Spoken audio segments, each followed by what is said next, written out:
It's been a long time since you said I love you, and now we're split into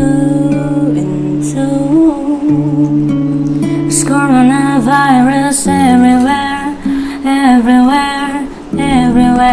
The world is going crazy. The world is going crazy. So now, if you love me, then keep our distance. And if you love me, then stay at home. If you love me, then enjoy the quarantine. It's all you can do for me. It's all you can do for me.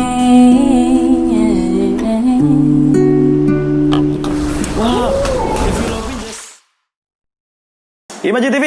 Teman ngobrol kita hari ini adalah Pamela Paganini. Hey, Pam, give me 5, Pam. Kita udah pakai hand sanitizer kok, aman aja. Ya, sambil makan salak ya. Pamela, apa kabar? Baik. Ya, kita disclaimer dulu ya. Pamela ini mau dipanggil apa dulu? Pamela atau apa? Dede. Dede juga boleh, biar abang-abang merasa diri udah tua. Nah, alhamdulillah nih masih abang-abangnya belum. Masalahnya kalau om-om gue nya yang gak enak. Nah, itu dia. Lo pikir gue enak? Tapi by the way, kali ini kita mau ngobrol sama salah seorang musisi lah, bisa dikatakan musisi ya Ji ya? Musisi muda Lombok. Iya, karena dia salah satu penyanyi reguler juga yang sering terlihat wajahnya di beberapa panggung di Kota Mataram. Iya, pasti udah nggak asing lagi dong sama nama Pamela Paganini. Iya. Terus apa dulu dong penonton gue? Hai, penonton. Lu umur berapa sih, Pam? Tebak. Enggak, kalau gue serius nih pertanyaan serius. Ya. Boleh ya nanya? Boleh nanya ya. Karena kita kan ke timur bukan barat ya. Jadi enggak, masalah gini, aku dari beberapa tahun yang lalu ketemu dia begini-begini doang. Iya benar. Begini aja. Iya. Cuma mungkin volume rambutnya nambah gitu. Iya benar. Ini habis keramas makanya kembang. Oke. Nanti kalau udah kena helm bisa Asik. kecil gitu. Berarti umur lu berapa sekarang? 19 tahun. Shit. Sure. Yes. Oh. 19 tahun aku ngapain ya? Bentar, 19 tahun masih mulung. Ngapain? Wow, udah berhasil dong sekarang. Mulung ini. Mulung waktu di warnet maksudnya. Ngapain? Sebelum nge-game. Oh. Iya. Oke. Berarti kalau boleh tahu nih, nyanyi dari umur berapa? Nyanyi dari umur berapa ya? SMP kelas 2. Jadi itu sekitar 14 tahun? SMP kelas 2. Oke. Nyanyi umur SMP kelas 2. Lagu pertama kali yang kamu denger apa, Pan? Lagu yang pertama kali Iya. dengar. Yang bikin kamu kok tiba-tiba mau jadi penyanyi gitu? Oh gitu. Itu bukan pertama kali jadinya. Oh iya. Itu yang serius ya, lagu itu ya. Apa ya? Lagunya Avril Lavigne. Yang mana? Judulnya I will be. bener banget. Serius? Iya. Oh, coba oke, kita dengar refnya dulu. 1, 2, Harus dengar. 3. I will be all that you want and get myself together. Yes, you keep me from falling apart. And all my life, you know I'll be with you forever to get you through the day and make everything okay. Yeah. Langsung dapat golden ticket. Aku sih yes. Yes, lolos. Tapi Bam, Wow, keren banget. kamu punya warna suara berbeda. Aku percaya setiap penyanyi itu punya warna suara berbeda. Ya kan? Si A, si C, ini cewek ya. Si A, si C itu punya suara. Aku punya teman namanya Cory. Dia juga penyanyi juga, cewek. Beda sama kamu, karakternya beda-beda dan unik sendiri sih. Aku mau tanya sama kamu. Kamu kan suka pertama kali denger Avril Lavigne ya. Nah, role model kamu siapa penyanyi? Untuk saat ini Iya. ada Yang menginfluence kamu sebagai penyanyi? Tori Kelly, Wow. Sarah Bareilles. Kalau di Itu Indonesia western semua ya? Di Indonesia ada Frau. Frau? Nama penyanyi Lani. Wah, salah satu penyanyi favoritku. Iya. Pernah main di sini kalian pro ya? Yes. Pernah, dan aku lihat dia ada datang ke situ. Oh iya. Sama budaya berarti. Iya benar. Iya. Oh, I I see. Itu, aku sulit lupa tuh. Oke, berarti Frau ya yang di Indonesia sendiri. Indie berarti ya. Merakitlah simpanan. Dia kan folk. Dia kan folk ya. Iya. Folk ya, folk. Iya. Berarti selama ini beberapa nama yang tadi lu sebutkan itu cukup menginfluence lu dalam bernyanyi. Terus bagaimana dengan Terus bagaimana dengan ininya loh. Kalau kita bicara musik, itu artinya ada tujuan di situ. Iya nggak? Biasanya orang-orang bermusik motivasinya apa dulu gitu loh. Apa emang suka doang atau pengen terkenal? Atau cuan, men? Karena kita tahu Pamela itu salah satu penyanyi reguler, main di kafe-kafe kan, iya kan? Coba ceritain dulu kita. Oke. Dari kecil banget itu TK, Mela udah dikenalin di dunia kesenian gitu sama bapak. Awalnya mulainya di seni rupa. Dulu sukanya mewarnai, menggambar.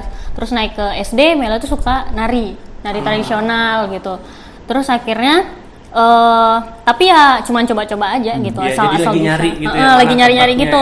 Sampai akhirnya di musik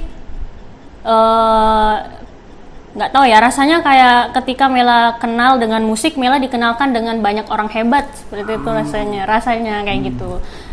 Jadi dari musik ini bukan cuman Mela belajar musik doang, tapi Mela juga bisa kenal beberapa komunitas lainnya yang erat hubungannya sama musik, seperti komunitas sastra, kemudian ada teater, ada seni rupa juga.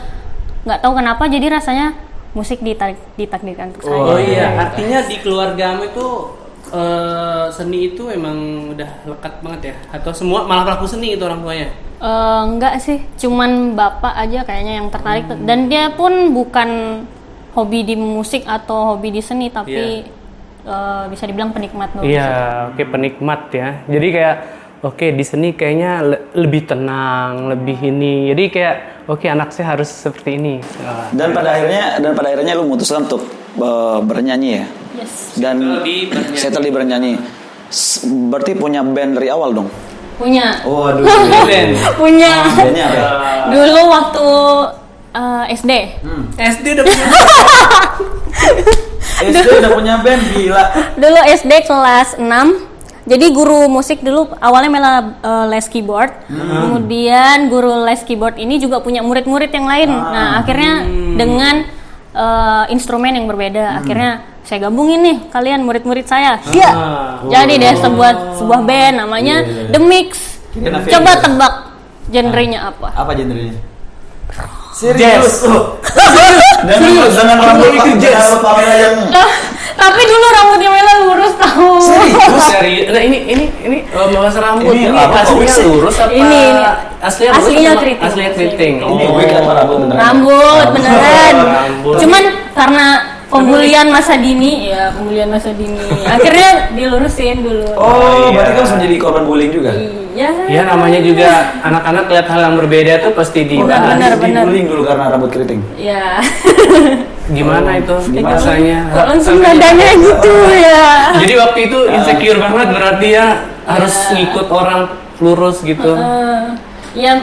Sebenarnya bukan ke insecure-nya, tapi kayak kok susah gitu dirawatnya, disisir susah gitu. Kalau berangkat sekolah itu butuh waktu yang cukup lama buat nyisir rambut, buat ikat rambut. Jadi kayak aduh ribet sekali sih punya rambut keriting gitu. Oh gitu. Dan pada akhirnya lu mutusin lurusin dulu ya? Iya. Akhirnya sekarang bangga dong. Bangga. Iya dong, bangga. Karena orang-orang tuh kayaknya senang banget punya rambut, apalagi yang keritingnya kayak unik, begini. Beda dan gampang dikenal gitu. Iya, Bener. ini kayak membuat dia punya Yang mana tuh Pamela tuh yang keriting, yang kripol. Iya. Jadi Udah tinggal yang itu. tapi kemarin kita sempat ngobrol sama Abi Summer ya. Iya. Kita ngobrol sama Abi Summer. Jadi kita sebenarnya lebih interest sama anak-anak muda NTB ya kan. Mau muda ataupun udah lansia, bukan lansia juga sih ya kan, masih muda yang punya prestasi dan mereka tuh talented banget ya kan. Kita sempat ngobrol sama Abi kemarin sampai dia mencetuskan sebuah album Black and Blue. Nah, lu kan punya album juga. Yes. Nama album lu apa dong? Dulu Mela sempat duo awalnya, namanya. sempat duo. Ya, namanya Kidung Angen sama Tami Aulia. Oh, Tami Auli ya. Yang anak peraya tuh bukan? Iya. Yang suka cover-cover. Iya. Yang sekarang lagi di Jakarta. Iya. yang sekarang hits banget. Ya, Oh, sama itu sempat duo. nama grup duonya itu Kidung Angen. Itu udah ngeluarin satu album judulnya Someday, ada 11 lagu. Nah, si Kak Tami pindah ke Jogja karena ngelanjutin kuliah di ISI, akhirnya Mela solo karir di sini bikin Dia satu juga album. solo. Iya benar. Iya, benar. Bikin satu album judulnya Wonder, ada 7 lagu. Wah, sayang Tetap banget. produktif banget nih. Aku sebenarnya berharap mereka berdua tuh tetap duo tau. Ya mudah-mudahan sih setelah itu bisa tetap Balikan. duo lagi kan ya. Tapi nggak ada komunikasi sama Tami Aulia gimana nih kita ke depan, depan, gitu ya. kan. Sempat sih karena waktu dia memutuskan untuk kuliah di ISI itu kita sudah merencanakan mau launching album besar-besaran gitu. Tapi ya gitu dia dihadapkan pada dua pilihan, lanjutin album atau lanjutin pendidikannya gitu. Mungkin dia lebih memilih untuk lanjutin realistis ya. lanjutin pendidikannya, dan bonusnya dia ini sekarang sukses. Jadi Dia tenar famous juga. banget. Dengan ratusan ribu followers di Instagram ya kan. Waduh, kayaknya Sampai sempat ini ya collab sama ini bukan sih dia? Manji, pernah nggak? Iya. Iya pernah ya. memang keren sih ya. Kalau makanya anak-anak Lombok itu NTB khususnya itu tidak kekurangan talented yang luar biasa tau gak sih? Benar banget itu. Banyak banget. Oke, kita kembali ke album kamu, Pam. Judul album kamu apa sekarang? Yang terakhir belum rilis judulnya Jantera. Jantera. Oh kapan mau rilis? Belum tahu. Belum tahu Sebenarnya ya? Lagi digodok. sebenarnya harusnya udah rilis, tapi karena ya ini Oh gitu ya, karena shit this fucking banyak. Koronces. Tapi kalau kamu bicara soal album, artinya kan itu butuh waktu banget, it takes a long time, ya kan? Pengorbanan seperti apa yang kamu yang kamu bayar membuat album ini? Berapa tahun kamu buat album ini? album yang kedua ini. Yang kedua atau yang pertama? Yang pertama dulu deh.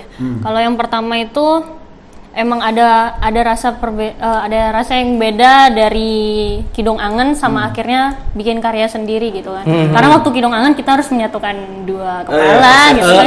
Anunya apa namanya? Anunya. Genrenya gimana? Tetap sama. Jalurnya tetap sama. pop. Tetap Pop pop. ya? Cuman ya lagi coba-coba sih genre-genre yang lain gitu. Terus yang di Kidung Angen dulu karena Mela masih SMP dulu tinggalnya di Praia. Jadi selama proses pembuatan album bolak-balik gitu, Praia, Mataram gitu. Itu ngerekodnya gimana, homemade? Heeh. Gitu bolak-balik. Kira-kira itulah perjuangannya, dan belum biasa begadang waktu dulu SMP kan, tapi kayak di post ini kamu niat gak bikin album? Ayo rekaman sekarang jam 12 malam. Oke, rekaman. Belum bagus. Ayo lagi ulang. Gitu. Gitu. Sampai pada akhirnya album pertama jadi. Jadi album yang bareng Kidung Angen jadi. Oke. Terus album yang kedua ini ya harus membiasakan diri untuk bikin lagu sendiri, karena dulu kan sama Kidung Angen kita bikinnya bareng-bareng gitu. Jadi album yang 7 lagu yang ada ini semua bikin sendiri, ciptain sendiri. Iya. Gila. Tapi liriknya ada juga dibantu sama bapak. Oh, berarti bapak anak waktu sama itu bapak ini udah klop banget ya? Ya. Kayak dekat banget. Ya, karena kebetulan bapak juga suka nulis-nulis gitu. Jadi nggak heran nih kalau anaknya jadi kayak gini. Ya gimana? Ya keren gini loh. Artinya gini, Pem. Kalau seandainya lu sudah punya 2 album dan sekarang album belum rilis lagi kan, artinya kan banyak job-job yang sudah menanti lu ke depan, baik itu reguler ataupun event ya kan. Nah, seperti apa sih Pamela selama ini bermusik gitu kan? Apakah lebih cenderung ngejar reguler untuk cuan atau memang fokus untuk karya sih, apa sebenarnya? Ini gimana ya jawabnya? Kalau Mela pribadi sih musik ini Mela fokuskan ke pengkaryaan sih. Selama ini nggak pernah jenuh kalau misalnya nggak dapat job gitu, nggak ada reguleran, nggak ada event, itu kayak nggak masalah sekali, karena dari guru musik pun mengajarkan bahwa ketika kita tidak punya panggung untuk bermusik, kenapa kita tidak buat panggung kita sendiri gitu. Ya, jadi prinsip teman-teman di manajemen juga, di event manajemen tadi yang bareng Amtenar, nggak masalah kalau nggak ada event, nggak ada job, nggak apa-apa. Yang penting kita tetap konsisten di pengkaryaan.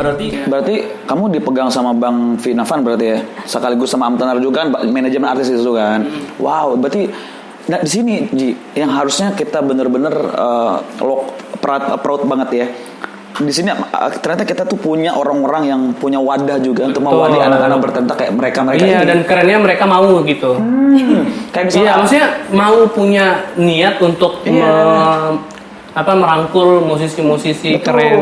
Coba kalau nggak ada kayak gitu kan betul. susah ya Shout out buat nyari Bang Vina panggung. Vana, luar biasa nama beliau ya. Tapi aku terima kasih juga loh Pep sama guru musik kamu yang berikan filosofi kayak begitu ya. Kamu ciptakan panggung sendiri itu mahal loh sebenarnya.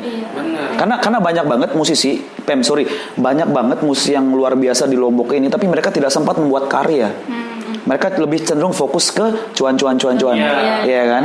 Karena kenapa ya? Karena mungkin kita tidak tahu apa alasan mereka, mungkin karena keluarga butuh.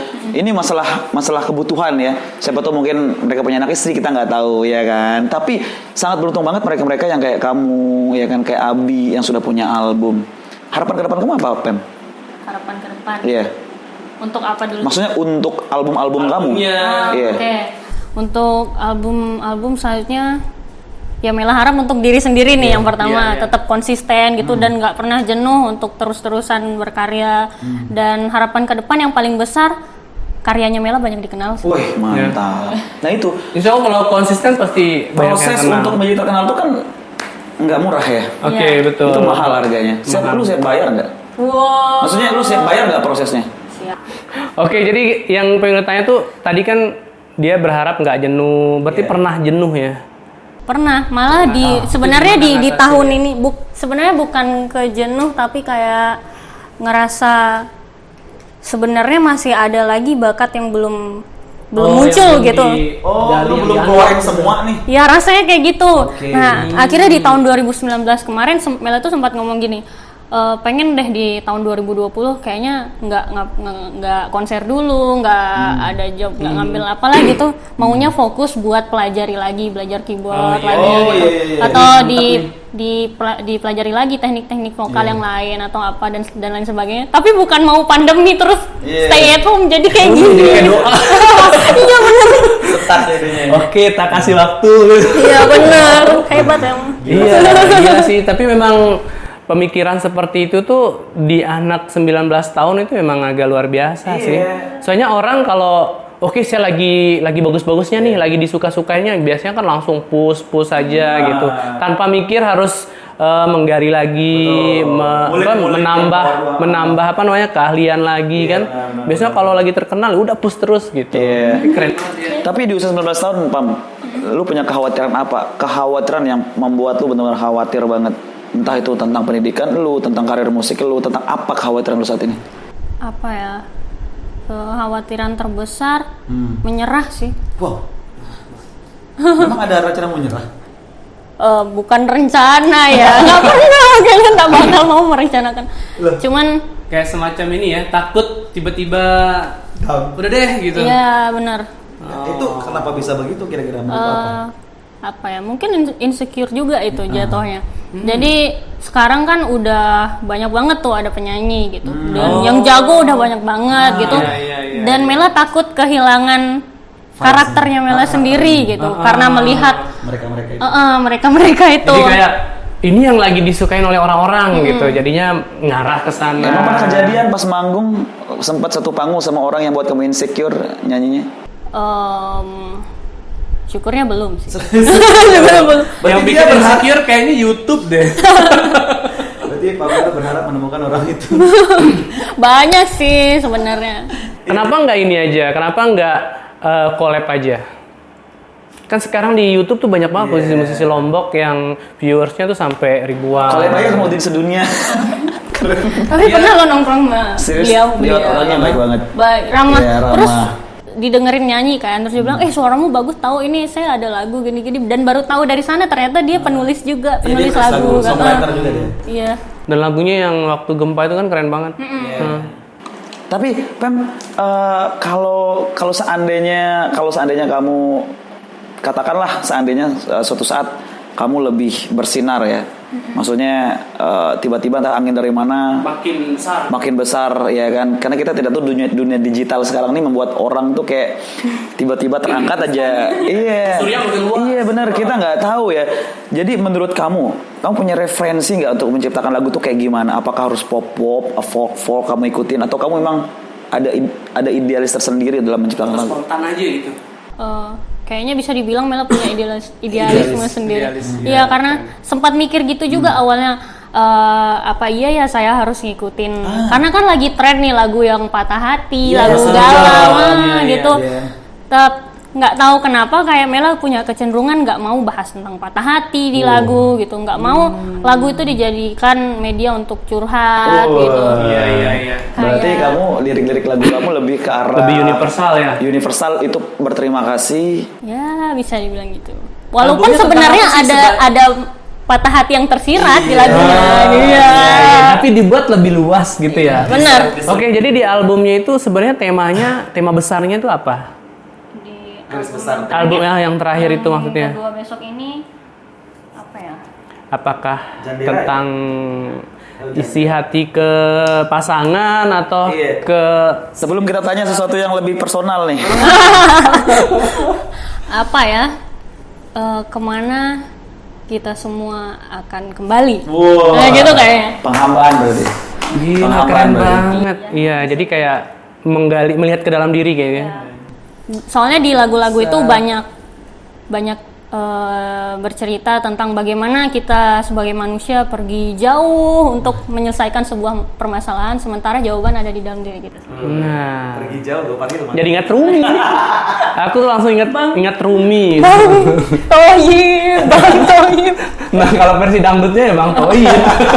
Ya, Tapi lu dikasih pacaran nggak sama orang tua? dikasih nggak ya? Udah punya pacar berarti lu sekarang? Belum. Waduh, belum punya pacar. Ini gimana ceritanya seorang Paganini nggak punya pacar? Karena lu tahu kan sekarang habitnya kan pacaran, iya kan? Kalau udah punya pacar, albumnya lebih spesifik. Iya, lebih spesifik lagi tentang cinta mulu. Cinta aku sayang kamu sayang. Enggak sih. Bisa jadi albumnya kan universal nih, belum Iya, ke mungkin karena mau belum punya pacar. Bukan. Justru album kedua kemarin pas Mela lagi punya pacar. Oh. Putus sekarang udah berarti. Putus. Kok seneng banget. Karena masa kamu bilang belum punya pacar, Iya. terus kamu disclaimer tadi buat album yang kedua tuh pas ada pacar, berarti putus dong. Iya. Ini apa gara-gara putusnya kenapa sih? Oh. Kepo ya. Mau daftar, Pak? Langsung ditembak tuh jawab.